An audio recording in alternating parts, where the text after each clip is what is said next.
I wanted to demonstrate what we do when we do a brush out on a golden retriever or any other type of dog, even your Labrador retrievers and some of the shorter coated dogs that have an undercoat require this type of grooming. First thing that we want to do is go over it with a universal brush and get the hair flowing in the same direction. You don't want to take another tool that's going to go in there like a comb and get hung up. First thing that you want to do is use your universal brush and get all the hair to flow in the same direction. You go over it, and you can see that the brush in itself is going to take out a certain amount of hair. After you brush it and you get it going in the same direction, we take a dematting comb that has a serrated edge on the teeth. You need to be careful with this comb and use it primarily in flat areas. And you draw it through the dog.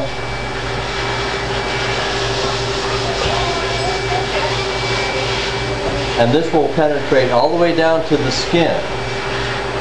So you've got to be kind of gentle with the touch there, but still be firm enough that you're going to go ahead and pull out that undercoat.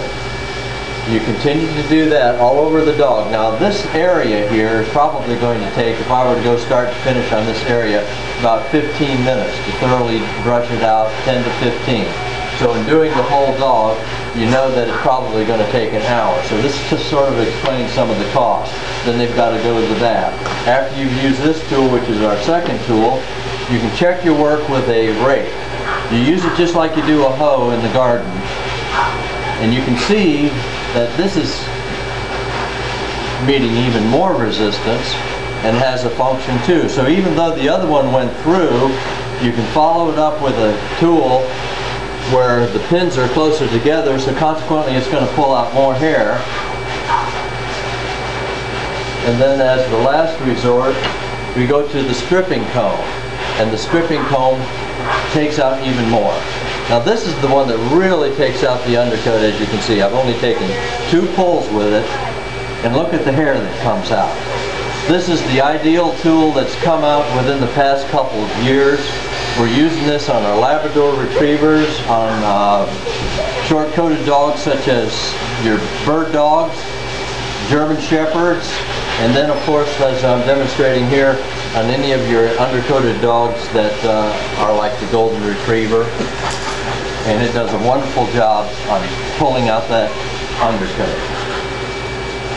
Now you just keep doing this until you actually get it down to a minimal amount.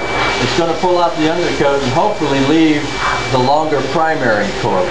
You want this coarse, beautiful coat to show, but it's that undercoat that generally causes the bulk of the shedding that you'll experience.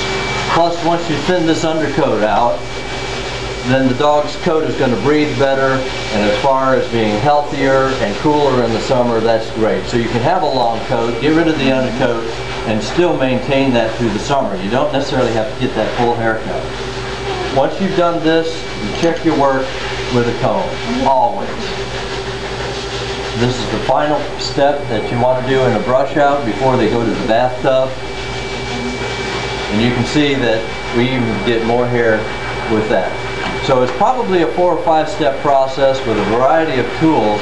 So when you come in and you say, I'm going to get my dog brushed out, this is the difference between probably what we're doing here in the shop as compared to what you're doing at home. A variety of tools, and each tool goes through a particular stage and takes out a little bit more and a little bit more. So when you say, for instance, we have a lot of customers come in and ask us to give their dog just a bath. Well, if a dog is in this kind of shape, we're going to have to groom it and brush it first. So very few dogs that come in get just a bath. They're going to get this preparatory work anyway before they go to the bathtub. So that's a demonstration of the tools that we use for our brush out.